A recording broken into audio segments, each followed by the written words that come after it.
Hello everyone, welcome to நர்பவி சமையல். இன்றைக்கி முருங்கைக்காய் சாம்பார் எப்படி செய்யணும்னு பார்க்கலாம். அதுக்கு ஒரு ப்ரெஷர் பேனில் துவரம் பருப்பு, தக்காளி, பூண்டு, விளக்கெண்ணெய், தண்ணி விட்டுட்டு ஒரு ஸ்டாண்ட் வச்சு சின்ன வெங்காயத்தை ஒரு கிண்ணத்தில் வச்சு உள்ளே வச்சுட்டு 1 மணி நேரம் ஊற வச்சு ஒரு 6 to 7 விசில் வச்சு இறக்கி விட்டுறணும்.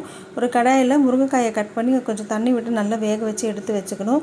ப்ரெஷர் அடங்குறதும் வெங்காயத்தை எடுத்துகிட்டு தக்காளியும் பருப்பையும் தனித்தனியாக மசித்து வச்சுக்கணும். இப்போ ஒரு கடாயில் எண்ணெய் விட்டுட்டு எண்ணெய் சூடானதும் கடுகு, உளுந்து, கருவேப்பிலை போட்டுட்டு வெங்காயத்தை போட்டுட்டு அதுக்கப்புறம் தக்காளியை போட்டுட்டு நல்லா வதக்கிட்டு இதுலேயே மஞ்சத்தூள், மிளகாத்தூள், சாம்பார் பவுடரு, உப்பு, பெருங்காயத்தூள் எல்லாத்தையும் போட்டு கிளறிட்டு புளி தண்ணியை ஊற்றிக்கணும். புளி நல்லா வாசனை போனதுமே பருப்பு தண்ணியை ஊற்றிட்டு நல்லா ஒரு 5 நிமிஷம் கொதிக்க விட்டுருங்க. அதுக்கப்புறமா வேக வச்சுருந்த முருங்கைக்காயோட தண்ணியும் சேர்த்து இதில் ஊற்றிக்கணும்.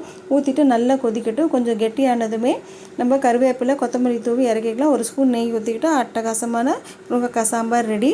அன்போடு சமைங்க, ஆரோக்கியமாக சாப்பிடுங்க. நன்றி.